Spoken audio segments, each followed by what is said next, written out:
그 주변을 한번 둘러보시겠어요, 여러분? 여러분 주위를 한번 둘러보세요. 빈자리가 유난히 들어오는 그런 자리가 있을 것입니다. 늘 앉아 계시던 곳에 계시던 분들이 지금 이게 눈에 들어오실 거예요. 그러면 어떻게 해야 될까요? 연락을 해야죠. 네, 여러분들 연락하시고 무슨 일이 있는지, 전화가 좀 불편하시면 우리 카톡 문자 메시지 보내셔가지고 이번 주에 안 보였는데 보고 싶었습니다. 무슨 일이 있으신가요? 연락을 꼭 해주시기 바랍니다. 여러분, 그게 가족이고 식구 아니겠습니까?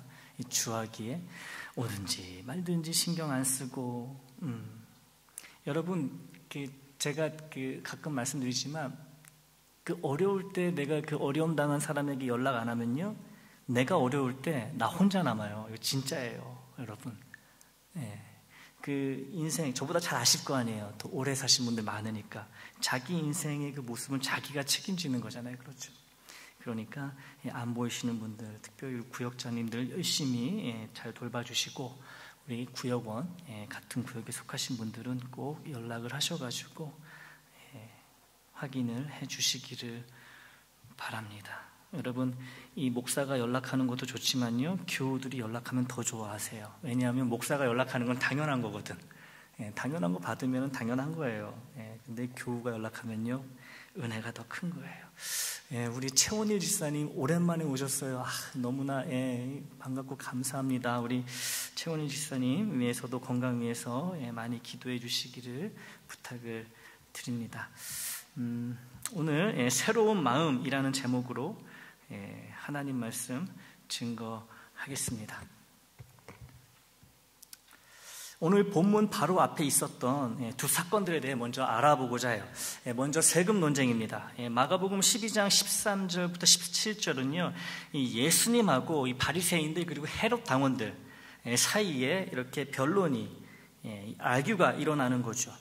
그래서 이 바리새인들과 이 헤롯 당원들이 원래 그 주님을 향해 갖고 있는 이 마음이 악한 자들이 주님을 걸려 넘어지게 하려고 아주 안 좋은 의도로 주님께 접근하여서 주님께 질문을 하죠. 선생님이요, 가이사에게, 로마 황제에게 세금을 바치는 것이 옳습니까? 옳지 않습니까? 이런 질문을 해요. 그들의 위선을 알아차린 예수님은 그들에게 로마 동전, 은동전이죠, 데나리온 하나를 가져오라고 하십니다. 그러면서 그 데나리온에 데나리온 보여주시면서 여기에 누구의 얼굴이 새겨져 있고 누구의 글이 새겨져 있는지 물으십니다. 사람들이 가이사, 황제라고 대답을 합니다. 그래서 예수님이 이렇게 말씀하시죠. 가이사의 것은 가이사에게, 하나님 것은 하나님께 바치라는 유명한 가르침을 전하십니다. 이 자세히는 말씀을 나눌 수 없지만 이 부분에 대해서 분명히 바리새인들과 헤롯 당원들은요, 주님께 yes or no, yes냐 no냐, 이 질문을 던졌는데요, 주님은 그들의 악한 꾀에 넘어가지 않으시고요, 동전을 사용하셔가지고 가이사의 것은 가이사에게 바치라. 아무리 악한 나라일지라도 정해진 법은 지키라는 이런 말씀을 하세요. 그러면서 또 하나님께 마땅히 해야 될 의무도 지키라고 이렇게 말씀을 하십니다. 이게 이제 첫 번째, 오늘 본문 이전에 발생한 첫 번째 사건이고요. 이 두 번째 사건은 무엇이죠? 12장 18절에서 27절에 해당하는 그런 사건인데요. 이 몸의 부활을 믿지 않는 이 사두개파라는 이 종교인들이 있습니다. 이 사두개파 사람들이 주님을 찾아와요. 그래서 이 몸의 부활이 도저히 있을 수 없는, 말도 안 되는 일이라는 그런 생각을 가지고 주님께 한 이야기를 하면서 질문을 합니다. 그래서 한 이야기를 해요. 이 가정된 상황이죠. 네, 가정된 상황이에요. 자, 형제 7이 있었는데 이 첫 번째 맞이, 이 첫 번째 형이 결혼을 합니다. 그러니까 이제 나머지 6명의 동생들에게는 형수가 생긴 거죠. 그런데 이 맏형이 아들을 낳지 못하고 죽게 됩니다. 그러면 유대 율법 형사 취수제도, 형이 죽으면은 그 밑에 남동생이 형수를 취하여서 형의 이름으로 아들을 이렇게 낳게 하는, 그 형의 이름으로 대를 잇게 하는 그런 제도가 있었어요. 예수님 당시에도 있었어요. 자, 그래서 이런 질문을 합니다. 칠형제가 있었고 첫 번째 마지가 결혼을 했는데 아들이 없이 죽었습니다. 그래서 둘째가 그 형수하고 또 결혼을 했는데 이 둘째도 아들을 낳지 못하고 죽었습니다. 셋째, 넷째, 다섯째, 여섯째, 일곱째 다 이 첫 번째 이 형수하고 다 결혼을 했는데 아무도 이 자식을 낳지 못하고 다 이 형제들이 죽었습니다. 시간이 지나서 이 형수도 죽었습니다. 그런데 만약에 몸에 부활이 있다면 이 형수하고 이 7명의 형제들이 다 살아날 텐데 그러면은 이 여자가 누구의 아내가 됩니까? 이런 질문을 해요. 일리가 있는 질문입니다. 그러니까 몸의 부활이라는 게 있으면 안 된다는 거예요. 있을 수가 없다는 거죠. 과연 누구의 아내가 될 것인지.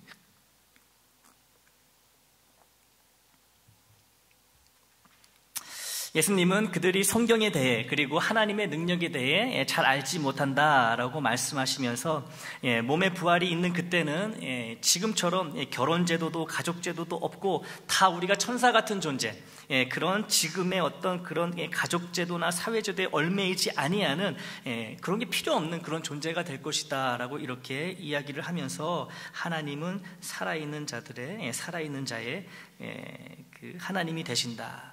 그래서 몸의 부활이 반드시 있다라고 이렇게 말씀을 하십니다. 이 두 사건이 바로 오늘 본문 바로 앞에 있었던 두 가지 사건이에요. 자, 이 두 가지 사건을 기억하시면서 오늘 본문 사건을 한번 알아보겠습니다. 오늘 본문 사건에는 한 서기관이 등장하고 있어요.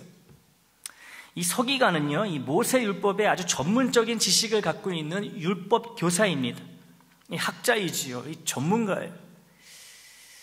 이 서기관이 주님께 나와서 질문을 하게 된 이유가 오늘 본문 28절에 나와 있습니다. 28절 우리 한번 같이 읽어볼까요? 시작. 서기관 중 한 사람이 그들이 변론하는 것을 듣고 예수께서 잘 대답하신 줄을 알고 나와 묻되 모든 계명 중에 첫째가 무엇이니까? 이렇게 묻고 있어요. 자, 이 서기관이, 이름을 알 수 없는 이 서기관이 고도의 교육을 받고 하나님의 말씀에 대한, 구약 말씀에 대한 아주 전문적인 지식을 갖고 있는 이 서기관이 그들이 변론하는 것을 들었다 이렇게 나오고 있습니다. 그들이 누구냐 하면 바로 예수님과 그리고 바리사인들과 헤롯 당원들 그리고 사두개인들이죠. 예수님이 이런 자들과 변론하는 것을 듣고 무엇을 봅니까? 예수께서 아주 훌륭하게 완벽한 대답을 하신 것을 알았기 때문에, 그걸 알았기 때문에 주님께 나와 자신이 정말 궁금해하는 것, 정말 답을 알고 싶어하는 것, 즉 계명 중에, 하나님이 주신 계명 중에 제일 중요한 계명이 무엇이냐고 물었다는 거지요. 앞서 우리가 이야기했던 두 사건을 다 보았던 거예요, 이 서기관이. 그리고 주님의 대답이 너무 훌륭하고 너무 만족스러우니까 주님께 나와서 이게 묻게 된다라는 거죠.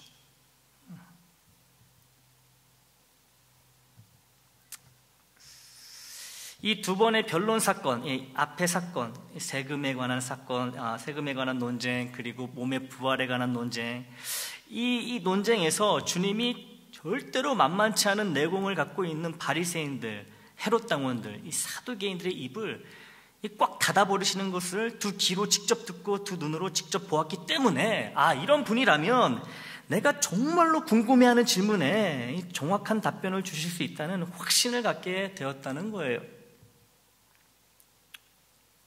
오늘은 이 서기관이 주님께 여쭌 모든 계명 중에 첫째가 무엇이니까? 라는 질문과 이에 대한 주님의 답변.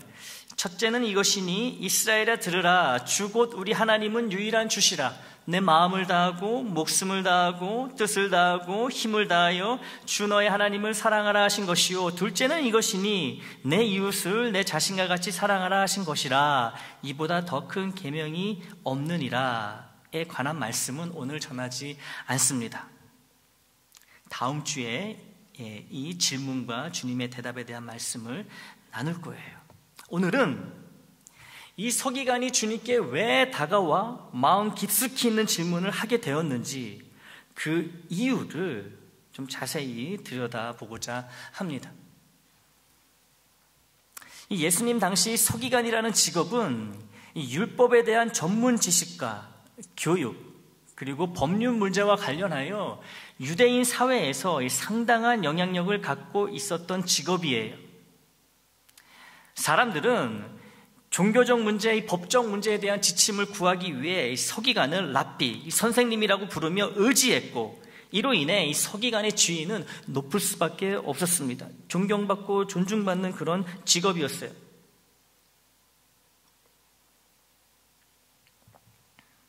엘리트 중에 엘리트였죠. 비록 모든 서기관이 부자는 아니었지만 그들의 전문 지식과 존중받는 역할은 그들에게 편안한 삶을 제공했습니다. 서기관의 도움을 필요로 하는 사람들이 언제나 많았기 때문에 서기관은 가난과는 거리가 먼 그래도 풍족한 삶을 살았을 것으로 추정해 볼 수 있습니다. 사람들이 그냥 맨입으로 오지 않을 거 아니에요. 뭐라도 들고 오지 않겠습니까? 도움을 구하기 위해서. 그러니 하루에도 막 많은 사람들이 이 서기관을 만나러 오니 이 서기관이 가난하게 살 리가 없죠. 존중도 받고 명예도 있고 경제적으로도 나름 괜찮은 그런 삶을 살았던 이 사람들이 바로 서기관입니다. 한마디로 돈과 명예를 다 갖고 있었던 이 사람이 오늘 본문에 등장하는 서기관이에요. 뭐 아쉬울 게 없는 사람이에요, 사실. 그런데 반면에 우리 주님의 배경은 이 서기관의 이런 배경과는 너무나 대조적입니다. 우리 예수님은 이 갈릴리 지역의 작고 잘 알려지지 않은 아주 시골, 완전 시골, 깡시골 나사렛 출신이에요. 나사렛. 여러분, 제가 그 인천에서 이제 자라고 그리고 이제 서울로 대학을 다니는데 저는 이제 서울 사람들의 그 자부심을 진짜 뼈저리게 느꼈습니다. 그 인천을 지방이라고 얘기하더라고요. 제가 이제 한동안 통학을 했었는데, 이제 지하철 타러 간다 그러니까, 너 지방에서 학교 다니려고 힘들겠구나 이러더라고요. 여러분, 인천이요. 안 막히면요, 차로요 20분이면 가는 데가 인천이에요. 근데도 서울 사람들은 지방이라고 친구들이 그런 얘기를 하더라고요. 원래 그래요. 그런데 이 마찬가지라는 건 그때도 예수님 당시에도 마찬가지예요. 이 예루살렘에 있는 사람들은요, 그 이스라엘의 수도 아닙니까? 이 경제 문화가 가장 발달한 곳이에요. 종교의 중심이죠. 예루살렘 성전이 있으니까. 그러니 저기 위쪽에 있는 이 갈릴리, 그것도 갈릴리 아주 그냥 구석탱이에 있는 잘 알려지지 않은 그 나사렛 출신의 그 예수님, 이 예루살렘에 있는 사람들이 어떻게 생각을 했겠습니까? 안 봐도 뻔하죠. 이 나사렛은 종교적으로나 정치적으로나 경제적으로나 전혀 중요하지 않은 곳이었어요. 그냥 하찮은 시골일 뿐이었습니다. 예수님이 이런 나사렛 출신이라는 것은 당시 유대인들에게 좋은 인상이나 좋은 기대를 주지 못했습니다. 이 오죽하면요, 이 주님이 그 마음에 간사함이 없다고 이 칭찬하신 이 나다나엘조차 요한복음 1장 46절을 보면요, 이렇게 이야기합니다. 나사렛 예수를 와서 보라, 이렇게 빌립이 이야기하니까 뭐라 그래요? 주님이 이렇게 칭찬한 이 좋은 마음을 가지고 있는 나다나엘이, 야, 나사렛에서 무슨 선한 것이 날 수 있겠느냐, 이런 말을 했어요. 그러니 나다나엘도 이렇게 이야기할 정도면 여러분, 다른 사람들은 어떻게 생각을 했겠습니까? 나사렛 출신 예수, 그것도 목수.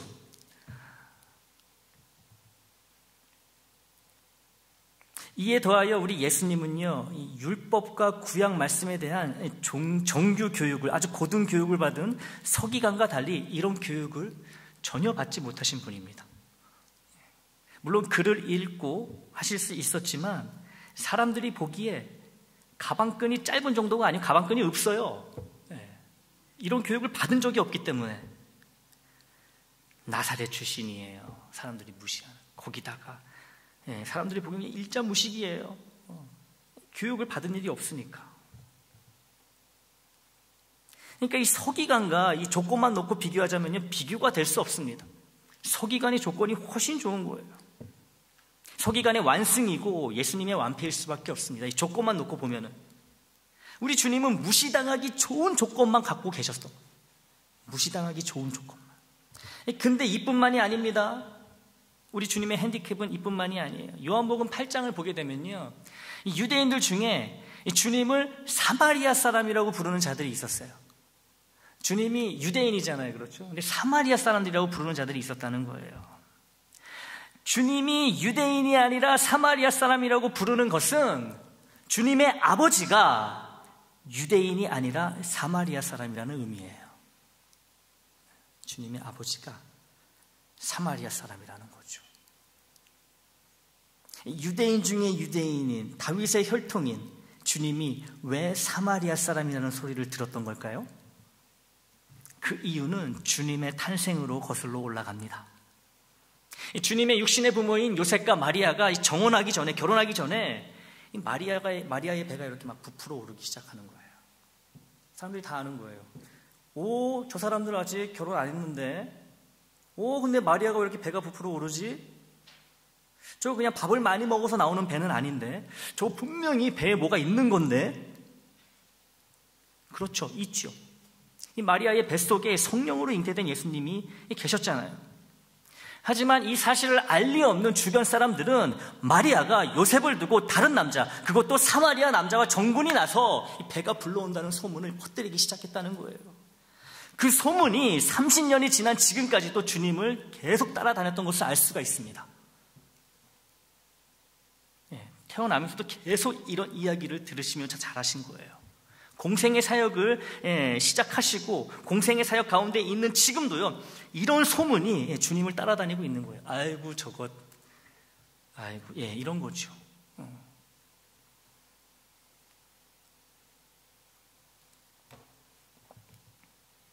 이처럼 주님은 이 땅에서 존중보다는 무시당하는 삶을 사셨고, 자신에 대한 굴욕적인 거짓 소문과 함께 늘 함께 하셨어요. 거짓 소문과 늘 함께 하셨다는 거죠. 그리고 이를 모두 참아내셨고 십자가 대속의 역사를 이루어내셨습니다. 그래서 주님은 하나님의 뜻이 나를 통해 이루어질 수 있도록 인내하라고, 참으라고 말씀하실 수 있는 거예요. 본인이 그렇게 사셨기 때문에. 여러분, 정말 우리가 부모 욕하면 못 참잖아요. 눈이 뒤집어지잖아요, 가족 건드리면은. 그죠? 그런데 자기 부모를 이런 식으로 이야기를 하니 여러분, 주님의 마음이 얼마나 괴로우셨겠습니까? 우리 주님이 그 육신의 그 부모 마리아에 대한 그 효심이 얼마나 지극정성이었어요. 십자가에서도 사랑하는 제자에게 이제는 너희 어머니니까 잘 모시라고 이렇게 맡기잖아요. 그 정도로 육신의 부모에 대한 사랑이 깊었는데, 이게 너 사마리아 사람이잖아 이렇게 이야기를 들을 때마다 얼마나 마음이 아프셨겠어요. 참을 수 없는 그런 아픔인데 참으셨잖아요. 그러니 이런 것을 참으신 주님이기 때문에 우리에게 참으라고 말씀하실 수 있는 자격이 충분하신 거죠. 내가 참았으니까 너도 참아야 된다. 내가 참을 수 있었기 때문에 너도 참을 수 있다. 내가 힘을 줄 것이다. 그러니까 하나님의 뜻을 이루기 위해서는, 말씀대로 살기 위해서는요, 이런 참음과 이런 고통이 반드시 따른다는 거예요. 오늘 본문으로 돌아갑니다. 이 서기관과 이 나사렛 예수, 상식적으로 보자면 서기관이 주님께 나와서 궁금한 것을 물어보는 것이 아니라 시골 출신에 배우지 못하고 사마리아 남자 사이에서 사생아로 태어났다는 소문이 끊이지 않는 이 나사렛 예수가 서기관에게 나아가 무언가를 물어보는 것이 맞지요. 이게 상식이죠. 안 그렇습니까? 그런데 정반대의 현상이 지금 일어난 거예요. 상식을 뒤집는 일이 벌어졌습니다. 객관적인 조건으로는 나사렛 예수보다 모든 면에서 월등히 앞서 있는 서기관이 주님께 나아가 자신이 알지 못하는 문제에 대한 답을 여쭈고 있어요. 상식을 깨는 일은 매우 어려운 일입니다. 게다가 주변에 보는 눈들이 있으면 더욱 어려워요. 비상식적으로 상식과 반대되는 일을 한다는 것은 너무나 어려운 일입니다. 그런데 많은 사람들이 보는 그 자리에서 서기관이 이 상식을 깨고 자존심을 버리고 비난받을 것을 감수하고 나사렛 예수, 우리 주님께 제일 중요한 계명이 무엇인지 선생님이여 라면서 묻고 있어요. 정말로 몰라서 묻는 거예요. 이 서기관은 바리새인들과 이 헤롯 당원들이 묻는 거하고는 완전히 질이 다릅니다. 정말 순수한 마음으로, 주님께 답을 구하는 마음으로, 주님을 존경하고 존중하는 마음으로 묻고 있는 거예요. 이 진리의 답을 알고 싶어서 지금 묻고 있는 것입니다. 아주 겸손한 모습으로.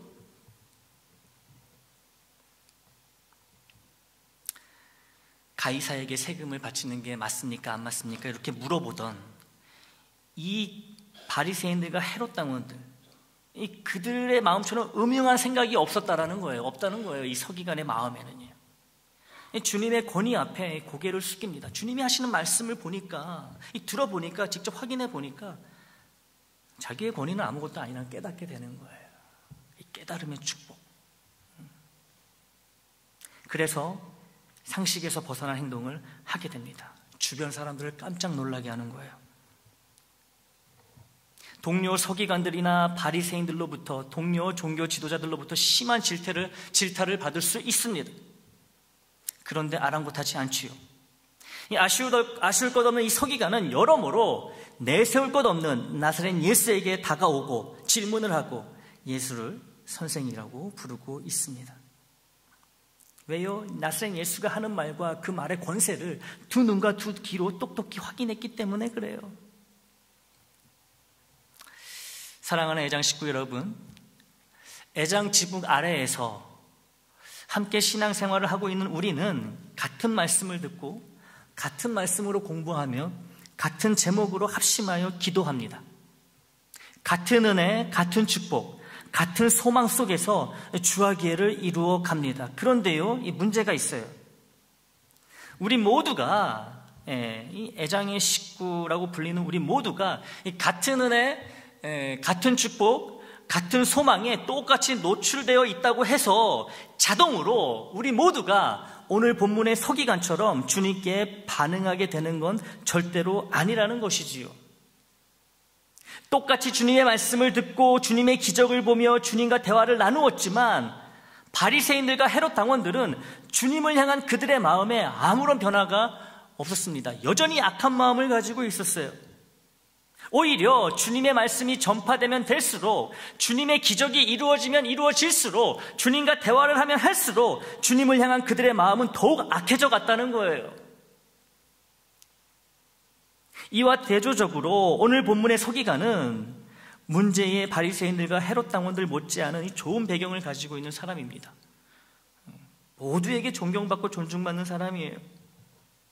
이 상식적으로 자신의 권위를 주님의 권위 아래 두고 주님께 나아가 주님의 가르침을 받을 이유가 전혀 없는 사람입니다. 그런데 이런 상식을 깨트리지요. 주님께 머리를 숙이지요. 주님을 진심으로 선생님이라 부르며 주님의 가르침의 마음을 활짝 열었다는 거예요. 똑같은 말씀을 듣고 이 똑같은 말씀을 경험했는데 바리새인들과 헤롯 당원들은 그들의 마음이 더 악해져 가고, 이 서기관은 마음의 변화가 생겨서 마음을 주님께 활짝 열고 주님의 권위 아래 자신의 권위를 내려놓았다는 거죠. 그러니까 여러분, 똑같은 은혜가 주어진다고 해서 똑같은 말씀을 듣는다고 해가지고요, 똑같이 믿음이 자라는 게 아니라는 거예요. 여러분, 우리가 이거를 기억해야 됩니다. 문제의 바리새인들과 헤롯 당원들은 죽었다 깨도 하지 못할 이 상식의 파괴를 서기관은 홀로 이루어내고 있는 것을 보게 됩니다. 서기관의 이런 상식의 파괴가 있었기에 우리는 하나님 사랑, 이웃 사랑이라는 귀한 말씀을 주님의 입을 통해 직접 들을 수 있게 된 것이에요. 이 사람이 이런 질문을 했기 때문에 이 말씀이 성경에 기록이 되었고 우리가 보게 되는 건 아니겠습니까? 주님의 같은 말씀, 주님의 같은 기적, 주님과의 같은 대화를 통해 바리새인들과 헤롯 당원들의 이 마음은 주님을 향해 점점 닫혀버렸고, 이 서기관의 마음은 주님을 향해 점점 열리게 되었습니다. 어떻게 똑같은 주님이고 똑같은 주님의 말씀을 보고 들었는데 한쪽은 더욱 마음이 완악해져 가고 한쪽은 마음이 주님께 열리고, 이게 문제라는 거예요, 여러분.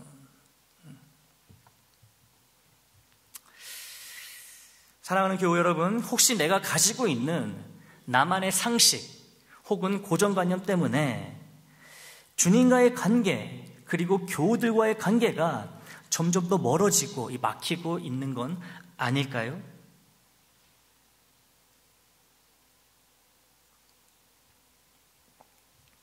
믿음을 통한 능력과 기쁨과 감사와 소망이 점점 줄어들고 있는 건 나의 삶 가운데 지금 은혜가 없고 감사가 없고 기쁨이 없는 이유는 바로 내가 가지고 있는 나의 잘못된 상식 때문이 아닐까요? 똑같은 말씀을 듣고 똑같은 말씀을 배우고 똑같은 말씀을 나누고 똑같은 마음으로 기도를 하는데 주님과 나 사이의 거리가 점점 더 가깝고 친밀해지는 것이 아니라 점점 더 멀어질 수 있다는 걸 알고 계시나요? 마음가짐이 제일 중요합니다. 마음가짐이. 여러분의 마음가짐이, 우리의 마음가짐이 너무 중요해요. 어떤 마음가짐을 갖느냐에 따라 바리새인들과 헤롯 당원들처럼 될 수 있고 오늘 본문의 서기관처럼 될 수 있다는 거죠. 바리새인들과 헤롯 당원들은 애초부터 이 무식한 시골뜨기 나사렛 예수가 꼴보기 싫었어요. 자기들의 말보다 더 권위가 있고 사람들도 자기들보다 나사렛 예수를 더 따르니 이 상황을 자존심이 허락을 하지 않는 거예요. 야, 우리가 저 나사렛 출신 저 시골뜨기 교육도 제대로 받지 못한 저 예수한테 밀려서야 되겠느냐. 마음가짐이 이렇게 되니까요, 우리 주님이 아무리 생명의 말씀을 하셔도요 들어오질 않는 거예요. 인정을 할 수가 없는 거예요. 왜요? 마음가짐이 글렀기 때문에 그런 거예요. 마음가짐이 글렀기 때문에. 여러분, 우리 주님, 하나님이신 주님이 직접 말씀을 하시는데도요 이 마음가짐이 이렇게 악하잖아요. 그러면은 주님의 말씀도 어쩔 수가 없는 거예요. 여러분, 우리의 마음가짐이 이렇게 중요합니다. 우리의 마음가짐에 굉장한 힘이 있어요. 아니, 주님이 직접 말씀하시는데, 말씀이신 생명이 되신 말씀, 주님이 말씀하시는데도 더 악해져 가잖아요. 결국 그들이 주님을 죽이잖아요. 마음가짐.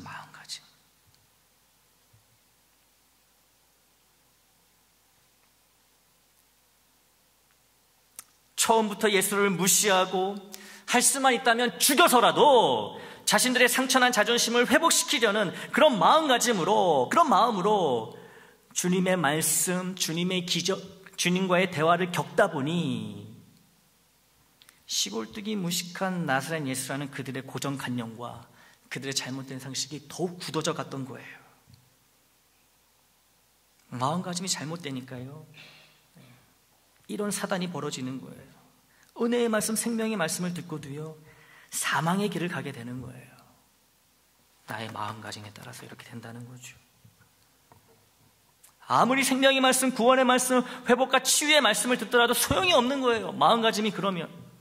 아무리 놀라운 예수의 기적들을 보더라도 그 기적 속에서 하나님의 능력과 나사렛 예수가 하나님의 아들이라는 진리를 보지 못합니다. 주님과의 대화를 통해 진리를 발견하게 되더라도 진리 따위는 안중에도 없는 거예요. 저 시골뜨기 무식한 나사렛 예수와 말싸움에서 졌다는 이 유치찬란한 수치와 분노로 더욱 들끓게 되었던 바리새인들입니다. 제사장들이에요. 이처럼 완악한 마음으로 주님이 눈앞에 있어도, 주님의 말씀이 직접 두 귀에 들려줘도 은혜를 받지 못한다는 것이지요. 은혜가 쏟아져도요 마음가짐이 그러니까 은혜가 다 튕겨져 나가는 거예요. 여러분, 은혜가 튕겨져 나가면은 대신 내 마음에 뭐가 자리 잡습니까? 사탄의 악한 생각이 자리 잡는 거예요. 더 악한 마음가짐을 갖게 되는 거예요. 마음의 감동은 더욱이 없습니다. 변화와 성정은 더더욱 불가능한 거예요. 하지만 오늘 본문의 서기관의 마음은 달랐다는 거죠. 이 사람의 마음가짐은 달랐습니다. 완전히 달랐어요. 주님의 말씀을 유심히 들으면서 살피면서 이 서기관은 나사렛 예수에 대한 자신의 편견과 상식을 무너뜨리기 시작합니다. 그의 마음에서부터 변화가 일어나기 시작하는 거예요. 그리고 주님을 향해 마음을 열기 시작합니다. 그렇게 열린 선한 마음으로 주님께 나아가 너무나도 그 답을 알고 싶은 질문을 하기에 이르게 된 것이지요. 축복을 받은 거예요. 은혜를 받은 거예요. 그런 서기관에게 주님은 진리의 답변을 주시고, 서기관은 상식과 편견이 무너진 이 그의 마음자리에 대신 진리를 세우게 됩니다. 예배의 자리로 나올 때, 지금처럼 하나님의 말씀을 들을 때, 하나님께 찬양하며 기도할 때, 나의 마음이 하나님의 말씀과 하나님의 영광과 하나님의 응답에 열려있지 않다면, 이런 마음가짐으로 계속 신앙생활을 우리가 한다면 오랜 세월 교회 문을 들락거릴지라도 주님과 나의 사이에는 절대로 가까워지지 않습니다. 주님과 나의 관계는 절대로 친밀해질 수 없습니다. 나의 믿음은 자라지 않습니다. 주님 안에서의 기쁨과 평안도 없습니다. 그런 마음가짐이, 그 마음이 상식이 되어버리면 우리도 언제 이 바리새인들이나 헤롯 당원처럼 변할지 모르는 일이에요. 여러분의 마음을 잘 지키시고 마음가짐을 항상 돌아보셔야 됩니다. 그거 누가 대신해 줄 수 없어요. 여러분, 내 마음을 누가 대신해 줍니까? 이 마음가짐을 누가 대신 이렇게 바르게 세워주겠어요? 내가 돌아봐야 돼. 내가 돌아봐야 됩니다. 내가 기도해야 되는 일인 거예요. 내가 주님 앞에 나올 때, 말씀을 대할 때, 찬양과 기도를 드릴 때 나의 마음가짐을 철저히 점검하시기 바랍니다. 생각해 보세요. 내가 오늘 예배 나올 때, 교회 올 때 어떤 마음으로 나왔는지 한번 생각해 보시기 바랍니다. 아무 생각 없이 습관처럼 나왔다면 잘못된 마음가짐이에요. 나의 예배를 통해 크게 기뻐하시는 하나님을 전심으로 기대하며 예배의 자리로 나와야 하는 거예요. 그런 마음가짐으로 나와야 하는 거예요. 나의 상식과 편견을 다 내려놓고 말씀 앞에 마음을 활짝 열어 젖힌 채 서야 한다는 것이지요. 말씀대로 기도하면 반드시 응답하시는 하나님을 신뢰하는 마음으로 열심히 기도하시기 바랍니다. 이런 마음가짐으로 기도하시길 바라요. 주와 기회로 서로 인사할 때마다 주님 안에서 우리 애장을 기뻐하게 하실 하나님을 기대하는 마음을 가지시면서 주와 기회 하시라는 거예요. 아유, 유치하게 맨날 이게 뭔가 이러지 마시고, 여러분, 말의 권세가 있어요. 말하는 대로 이루어지는 거예요. 근데 그냥 시키니까 마지못해 하는 게 아니고요. 정말 주와 기회 외칠 때마다 하나님이 이 주하기에 우리의 이 바람대로 정말 예수님 안에서 우리 모두를 기쁘게 하실, 그때를, 그 능력을 기대하면서 그런 마음가짐으로 이렇게 하자는 거지요, 여러분. 어떤 마음가짐으로 하느냐가 이렇게 중요합니다. 이렇게 중요한 거예요.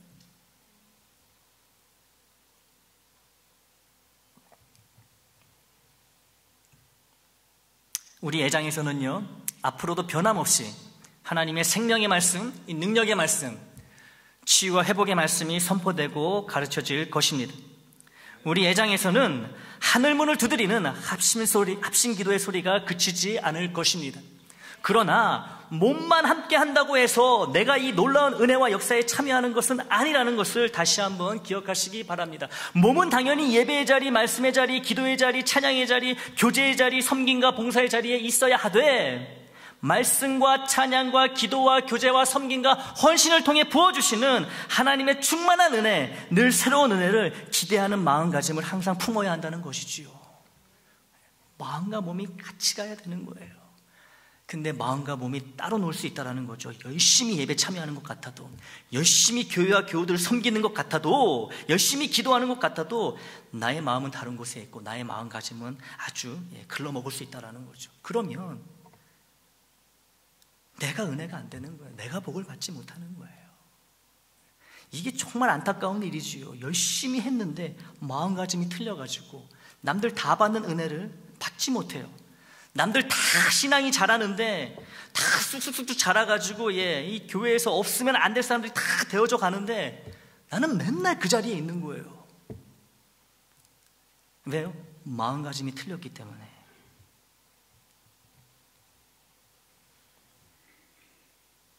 이런 마음가짐, 마음의 태도가 있어야 주님은 하나님과 나의 관계를 가로막고 나의 믿음의 성장을 방해하는 나의 잘못된 상식과 편견을 깨트리시고 은혜가 은혜되게, 감사가 감사되게, 예배가 예배되게, 찬양이 찬양되게, 기도가 기도되게, 교제가 교제되게 섬김이 성김이 되게, 그리고 우리 애장을 애장되게 하실 줄 믿습니다. 하나님에 대한, 신앙생활에 대한, 교회와 교우들에 대한 나의 오래된 상식과 편견에 사로잡힌 마음에서 벗어날 수 있게 되기를 주님께 간절히 기도하시기 바랍니다. 하나님이 날마다 부어주시는 새로운 은혜와 새로운 복에 합당한 새 마음을 반드시 그 기도하는 자에게 주실 줄 믿습니다. 새로운 마음으로 하나님을 찾아 나오는 우리에게 하늘로부터 내려오는 새로운 은혜와 새로운 복과 새로운 위로와 새로운 감사와 새로운 평안과 새로운 부흥이 충만케 되기를 주님의 이름으로 축원합니다. 하나님 감사합니다. 오늘 이 서기관, 이 한 사람을 통하여서 우리가 하나님 앞에 설 때에, 하나님의 말씀을 들을 때에, 기도할 때에, 찬양할 때에, 섬길 때에, 신앙생활할 때에 이 마음가짐이 얼마나 중요한가를 알 수 있게 되었습니다. 깨닫게 되었습니다. 하나님, 내 안에, 내 마음에 오래된 아주 캐캐묵은 잘못된 상식과 편견이 있습니까? 하나님을 더 이상 하나님으로 기대하지 않고, 예배를 더 이상 예배로 기대하지 않고, 말씀에 대한 기대 없이, 기도의 능력에 대한 소망 없이 하나님 그렇게 그런 마음가짐으로 오늘 이 자리에 앉아있는 것은 아닌지요. 나의 마음이, 나의 마음가짐이 이렇다면 주님, 나에게 새 마음을 허락하여 주시옵소서. 나의 이 잘못된 마음가짐을 변화시키시고 새 마음, 새 마음가짐을 허락하여 주셔서 주님이 날마다 새롭게 부어주시는 은혜 가운데에 그 은혜를 누리면서 살아갈 수 있도록 주여 크신 은총을 허락하여 주시옵소서. 새 마음을 받을 수 있도록 항상 하나님께 깨어 기도하게 하여 주시옵시고, 날마다 새로운 은혜를 갖고 새로운 복을 가지고 항상 이 자리에서 기다리고 계시는 우리 하나님께 예배의 자리로, 말씀의 자리로, 기도의 자리로, 찬양의 자리로, 성김과 봉사의 자리로 나오게 하셔서 바른 마음가짐으로 주님께 나오는 우리가 하나님이 주시는 늘 새로운 은혜로 충만케 되어서 하나님과의 관계, 교우와의 관계 항상 막힘없이 친밀하게 하나님 그런 교제 가운데, 관계 가운데 살아갈 수 있도록 주여 도와주시옵소서. 예수님 이름으로 기도합니다. 아멘.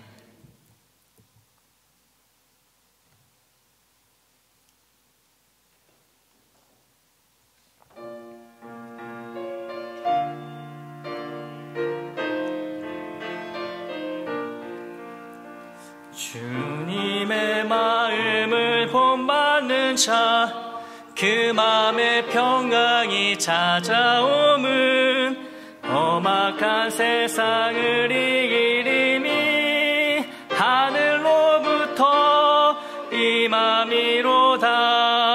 주님의 마음 본받아 살면서 그 거룩하심 나도 이루리. 주 모습 내 눈에 안 보이며 그 음성 내 귀에 안 들려도 내 영혼 날마다 주를 만나 신령한 말씀 늘 메우도다. 주님의 마음 본받아 살면서 그 거룩하심 나도 이루리. 가는 길 거칠고 험하여도 내 맘에 불평이 없어짐을 십자가 고난을 이겨내신 주님의 마음 본받음이라. 주님의 마음 본받아 살면서 그 거룩하심 나도 이루리. 주 예수 세상에 다시 오실 그날엔 무성도 변화하여 아멘. 주님의 빛나는 그 형상을 다 함께 보 주 찬양하리. 주님의 마음 받아 살면서 그 거룩하심 나도 이루리. 아멘.